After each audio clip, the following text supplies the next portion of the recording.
I'm joined now by Steve Nichols. Steve is South Region Agronomic Lead for BASF. Steve, thanks for joining us Hey, today. I'm glad to be here. It's a special day and we're going to have fun tonight. Well, and we are here to celebrate the 25th anniversary of FiberMax and what that brand means to Texas. When you look at the cotton industry in Texas, FiberMax was a catalyst for complete change, right, and a leader. Talk about that and what FiberMax has meant to the cotton industry, but specifically to Texas.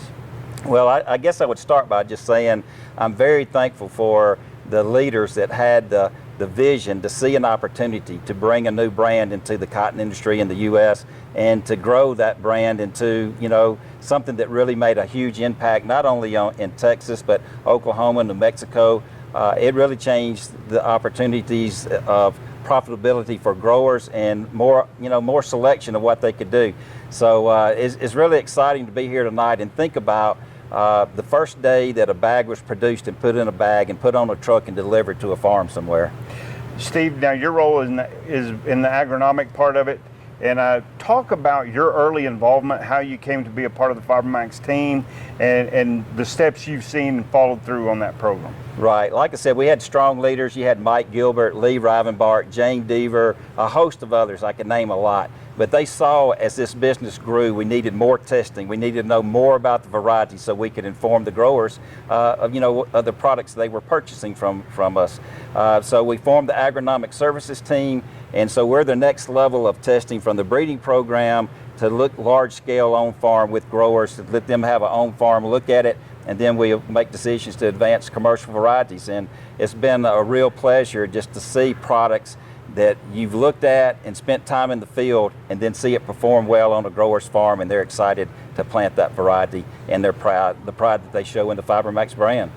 When you think back to those early days and you worked hand in hand with producers, you were on the farm, what was their reaction when they saw what FiberMax can do compared to what they had the option of using before? Well, I think there was two things that really stood out. I mean, they were really pleased with the yields, but also what they really saw was the fiber quality. It was a game changer as well. So they had quality cotton that they could put into the market and and get their crop sold and really get some game change in that area as well. The other thing that really came along with FiberMax was the native traits and disease tolerances and things that came along with that.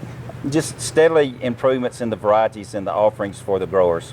When you look at the investments in the way technology's advanced, and you look at the bags that FiberMax has out today, when we look back to a 958 or a 989, how impressive is it how far that's come, and really relatively how quickly it's come? It really is. I was just looking at some of the pictures in there earlier as they were setting up and looking back at some of the earlier varieties and even the okra leaf varieties that were part of the early varieties that were offered, and to see the level of technology and the advances that breeding's made and the yield potential of these varieties, and seeing what the growers are achieving on their farm.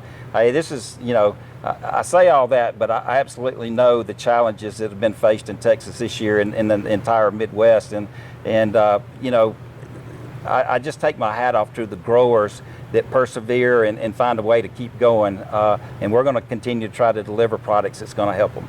Covering the South, you cover the entire Cotton Belt pretty much, and where FiberMax is a little different, that was developed here in West Texas. But how has that bled out, and how does that work in other parts of the Cotton Belt as well as you look at that today? Right, so in 2007, at that time it was Bayer that I was working with, and we had the FiberMax brand. We made an acquisition of the Stoneville brand, and won't go into that too much, but we just celebrated a 100-year celebration with Stoneville. Tonight's about FiberMax in the 25 years.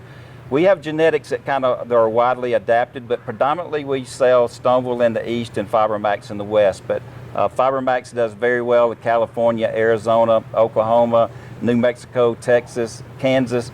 So it's got a big footprint, and we're proud that it's one of the major brands in the cotton industry. Steve, as we look for the next 25 years of FiberMax, what has you most excited about the future of FiberMax and of the cotton industry? Yeah, that's an easy one for me, because I really like the investment that BASF is putting into cotton. So there's a lot of money going into the breeding program and to the trait development program. And that's going to deliver the innovation to help us continue to bring strong products. But what really has me excited and where I feel confident about the future of FiberMax is the people. The leadership, the commitment, the dedication, the perseverance that we show to try to make the right decisions, to do the things necessary to continue to bring strong performing products and the things that the growers need. I feel really confident in the leadership and the people and the teams that we have in place. Well, Steve, I want to thank you for taking a few minutes to visit with us, and look forward to visiting again soon. Stephen, thank you so much. Appreciate it. Yeah. Again, that's Steve Nichols. He is the South Region Agronomic Lead for BASF. I'm Stephen Orr.